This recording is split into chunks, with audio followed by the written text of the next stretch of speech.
مقام کے کربلا میں اب تک کئی دفعہ جنگیں ہو چکی، اس لیے کہ ہم نافرمانی کرتے ہیں، علاقے چھن جاتے ہیں۔ دوسری بات یہ کہ پھر ہمیں وہ طریقہ بھی نہیں آتا جس سے رب کو منایا جاتا ہے۔ آپ یقین کریں، مسلمان پہ ایک 5 وقت کی نماز ہے، وہ بھی بوجھ ہے۔ 2.5 گھنٹے کی تقریر اور 5 منٹ کی جماعت میں لوگ بھاگتے پھرتے ہیں، بڑا مشکل ہے۔ آج تک مسلمان ایک 5 وقتہ نماز پڑھنے کے لیے بہانے ڈھونڈ رہا ہے، ابھی تک۔ تو وہ مسلمان کہاں سے آئیں گے جو رات کو رویا کرتے تھے، راتوں کو اٹھ کے روتے تھے تو سویرے اللہ کافر کے مقابلے میں اتنی مدد کرتا تھا کہ 10 مسلمان لاکھوں کو بھگا دیا کرتے تھے۔ اس لیے کہ مدد کس کی شامل ہوتی تھی؟ بول کے بتائیے، کون مدد کرتا تھا؟ کیونکہ دیکھیں نا، یہ ہمیں طریقہ بتایا نبی پاک نے۔ اللہ حضور سے راضی تھا کہ نہیں؟ یار اس پہ جلدی جلدی بولو۔ اللہ راضی تھا نا؟ تو بدر کی رات حضور کیا کرتے رہے ساری رات؟ ساتھ نہیں تھا اللہ؟ وہ تو وہاں سے فرما رہا ہے غار ثور سے، ان اللہ معنا، محبوب کہہ دے کہ اللہ تیرے ساتھ ہے۔ وہاں تھے محبوب کہہ رہے ہیں اللہ ہمارے ساتھ ہے، وہاں سے اللہ ساتھ تھا، پر ساری رات، بدر کی ساری رات۔ اور دعا کا رنگ کیا تھا؟ حضرت ابوبکر صدیق فرماتے ہیں حضور نے ہاتھ اٹھائے، اللہ یہ میرے 313 ہیں، میں کل کمائی لے کے آ گیا، اے اللہ میری کل کمائی ہے، اگر یہ ہلاک ہو گئے تو قیامت تک کون تیری عبادت کرے گا، اے اللہ مدد فرما۔ اور حضور مناتے ہیں رب کو، کہتے ہیں یا اللہ تو نے وعدہ نہیں کیا تھا تو مدد کرے گا، یا اللہ تیرا وعدہ نہیں تھا تو کامیابی دے گا، یا اللہ تو نے ساری رات مناتے گزر گئی، ساری رات۔ صبح کا اجالا چمکا تو حضرت ابوبکر فرماتے اتنا لمبا سجدہ کیا، حضور سجدے میں تھے، میں دیکھتے دیکھتے تھک گیا، میں سجدے کی حالت میں ہی حضور پر لیٹ گیا، لپٹ گیا۔ میں نے کہا محبوبہ سر اٹھائیں، وہ دیکھیں اللہ نے مدد نازل فرما بھی دی ہے۔ اٹھائیے سر۔ حضور نے اللہ کو منایا، نبی پاک منایا کرتے تھے۔ ہم اب سجدوں میں بھی نہیں جاتے، اتنی سو گئی امت، سجدوں تقریروں سے انقلاب لانا چاہتے ہیں، ہم خالی نعروں سے انقلاب برپا کرنا چاہتے ہیں۔ لوگ جب روتے تھے، بوڑھے لوگ سجدوں میں، اور عالم فاضل صوفی کی تو کیا بات ہے نا، وہ تو اللہ کے نمائندے ہیں کہ جس کے صرف سفید بال ہو جائیں۔ میرے نبی پاک علیہ السلام نے فرمایا رب تو ان کی بڑی عزت کرتا ہے، ان کی بڑی۔ اور میرے نبی پاک نے فرمایا گناہگار مومن بھی جب دعا کے لیے ہاتھ اٹھاتا ہے تو اللہ فرماتا ہے فرشتوں اسے خالی نہ لوٹانا، مجھے شرم آتی ہے اسے خالی۔ پر تو اٹھاتا ہی نہیں، تو اسے مناتا ہی نہیں، تو کبھی لپٹا ہی نہیں، تو نے کبھی کہا ہی نہیں کہ یا اللہ آ میں تجھے لے جاؤں حضرت سعد بن ابی وقاص کے پاس۔ قادسیہ کی جنگ ہو رہی تھی، کافر بلا رہا تھا آؤ اگر کوئی ہے تو آؤ، آؤ مقابلے میں۔ حضرت سعد بن ابی وقاص نے گھوڑے دوڑا دیے، دشت تو دشت ہیں صحرا بھی نہ چھوڑے ہم نے، بحر ظلمات میں دوڑا دیے گھوڑے ہم نے۔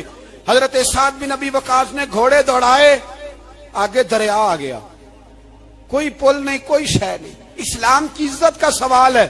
حضرت سعد بن ابی وقاص نے ہاتھ اٹھائے اور کہا اے اللہ اگر تو موسیٰ کی نافرمان قوم کو رستہ دے سکتا ہے تو تو ہمارے دلوں کو جانتا ہے، ہم تو اپنے رسول کے فرما بردار غلام ہیں، آنا مہربانی کر کی اگر تو نے دل مسلم کی دل جوئی نہیں تو ہمیں تانا دیں گے بت کے مسلم کا خدا کوئی نہیں۔ کہا اے اللہ مہربانی فرما، اگر تو حضرت وَإِذْ فَرَقْنَا بِكُمُ الْبَحْرَ فَأَنْجَيْنَاكُمْ وَأَغْرَقْنَا آلَ فِرْعَوْنَ، اگر تو حضرت موسیٰ کی قوم کے لیے دریا پھاڑ سکتا ہے تو ہم تو نبی پاک کے غلام ہیں۔ صحابہ کہتے ہیں جناب سعد نے دعا مانگی تو دریا نے رستہ عطا فرما دیا۔ یار تو دعا بھی نہیں مانگتا؟ حضور نے فرمایا دعا صلاح المومن، دعا مومن کا ہتھیار ہے، تو نے یہ بھی چھوڑ دیا ہے۔ اب تو باتیں کر کے، تبصرے کر کے، ٹی وی دیکھ کے، اپنی رائے قائم کر کے، کمنٹس کر کے سو جاتا ہے، یہ بھی سوتا خشک ہو گیا، تو دعا تک نہیں مانگتا۔ فرماتے ہیں دعا مانگی تو دریا نے رستہ دیا، اور جب اس کنارے نکلے تو حضرت سعد کہنے لگے کسی کی کوئی شے تو نہیں رہ گئی دریا میں، کوئی چیز تو نہیں رہ گئی۔ ایک صحابی کہنے لگے پیالہ رہ گیا ہے، تو حضرت سعد فرمانے لگے او دریا ہمارا پیالہ واپس نہیں کر دیتا، تو کہتے ہیں کہ لہر آئی تو پیالہ بھی باہر پھینک گئی. او بھائی ہم اسی رسول کا کلمہ پڑھتے ہیں جن کا حضرت سعد بن ابی وقاص نے کلمہ پڑھا تھا. اور کسی جگہ میرے نبی پاک نے نہیں فرمایا اللہ صحابی کی سنے گا بعد میں آنے والوں کی نہیں سنے گا, کسی جگہ نہیں کہا. پر تو کشکولے دعا بھی نہیں اٹھاتا, مصیبت میں بھی اب یاد خدا ہم کو نہیں آتی, دعا منہ سے نہ نکلی, جیبوں سے عرضیاں نکلی, تو یہ کام بھی نہیں کرتا. میرا دل کرتا تھا چلو اور کچھ نہ ہو, مسجدوں میں اجتماعی دعا ہی ہو جائے, پر اس طرف بھی توجہ نہیں. وہاں بھی کہتے ہیں مولوی صاحب جلدی کرو گھر جانا ہے, اتنی لمبی دعا, اور کمنٹس کر رہے ہیں لوگ, کہتے ہیں آپ اپنے گھر کی سوچیں. میرے بھائی دعا, صلاح الدین ایوبی فلسطین کی جنگ لڑ رہے تھے, خبر آئی کہ عیسائیوں کا ایک بحری بیڑا, بحری جہاز اسلحہ لے کے آ رہا ہے, نیزے ہیں, تلواریں ہیں, تیر ہیں. صلاح الدین ایک بزرگ تھے, ان سے ملے تو کہنے لگے بابا جی آپ بھی دعا کرو. میں بھی دعا کرتا ہوں, مسلمانوں کے پاس پہلے اسلحہ نہیں, عیسائیوں نے اور منگا لیا ہے, کہیں ایسا نہ ہو مسلمانوں کے خلاف اتنا اسلحہ استعمال ہو.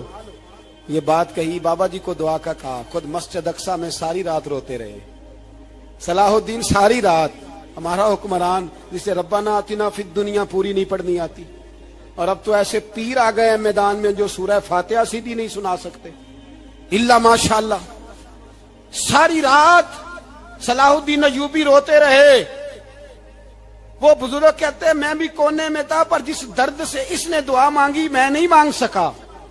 سویرے خبر آئی کہ دشمن کا وہ بحری بیڑا جو اسلحہ لے کے آ رہا تھا دریا میں غرق ہو گیا ہے. صبح خبر آئی تو وہ شخص ایک آگے بابا جی سے کہنے لگا بابا جی وہ بحری بیڑا دریا میں غرق ہو گیا.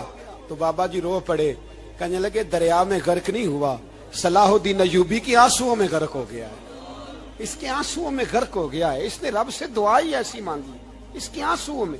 تو دعا بھی نہیں مانگتا میرے بھائی مسلمانوں کے لیے, تو دعا بھی نہیں مانگتا. امام حسین میدان کربلا میں تھے, ایک راوی کہتا ہے 3 دن پانی بند رہا ہے, روٹی بند رہی ہے, پر قرآن پاک کی تلاوت 1 منٹ کے لیے بھی بند نہیں ہوئی, دعا اور التجا 1 منٹ کے لیے بھی بند. حسین کے خیمے سے یہ آواز بار بار آتی رہی, یا اللہ استقامت بھی دے اور صبر بھی عطا فرما. دعا کا رستہ بند, تلاوت بند نہیں ہوئی, اللہ کی بارگاہ میں سجدے بند نہیں ہوئے, تو چھوڑ گیا ہے. تو دعا تک نہیں مانگتا.